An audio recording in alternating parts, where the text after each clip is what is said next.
we are going to do a TFL release. So TFL right here, it does internal rotation of the femur, and you can feel it pop out into your hands if you place your hands just on the side, right below the prominent ASIS.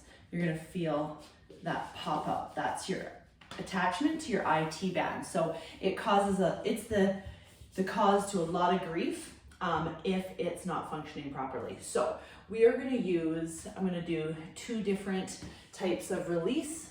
So we want to have, I like a smaller foam roller just because then I can maneuver around it a little bit easier, but you're going to get that TFL. Make sure that you kind of keep doing that internal rotation of the femur so you know exactly where that little spot is. It's a very small muscle. You're going to place that TFL right on.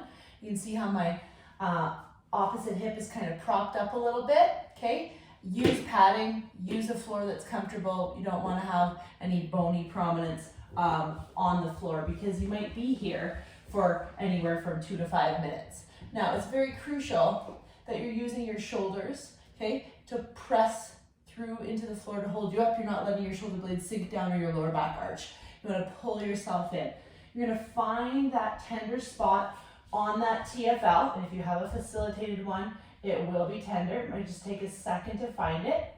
And we're just going to do an extension and a flexion. So you can hold into flexion for 5 to 10 seconds, hold into extension for 5 to 10 seconds, and then relax everything.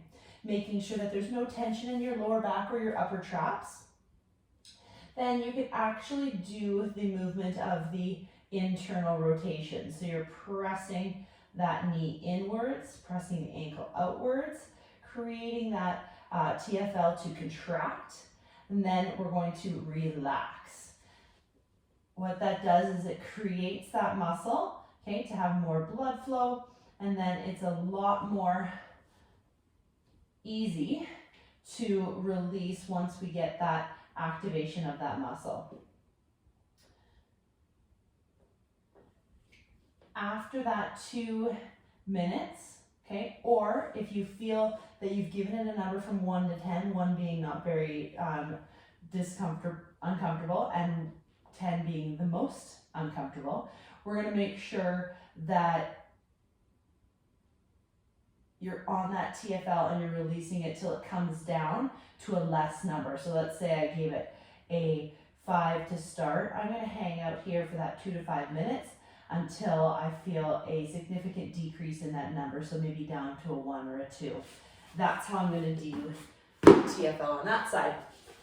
Now, usually if we're dealing with an NKT problem, you've been tested by an NKT specialist, and we're not releasing both TFLs if it's not a bilateral problem, if it's only a one-sided problem. So I'm just going to show you on this side with the tune-up balls, because they are pretty darn handy. You can keep them in the bag or individually.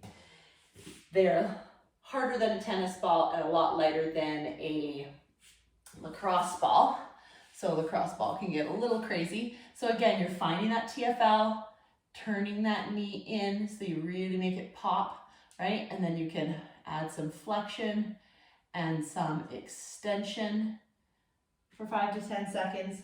Then we want to add that internal and external rotation, just really allowing it to pop into the hand, into the ball, and again giving it that number and hanging out there, making sure again shoulders are comfortable, abdominals are comfortable. You're not letting anything else, you're not creating any more tension in your body other than trying to release the tension in that TFL or that muscle that you're trying to compress and release. After that, you are done. You're going to go and activate the muscle that your NKT specialist told you to activate, and you're going to do this twice a day.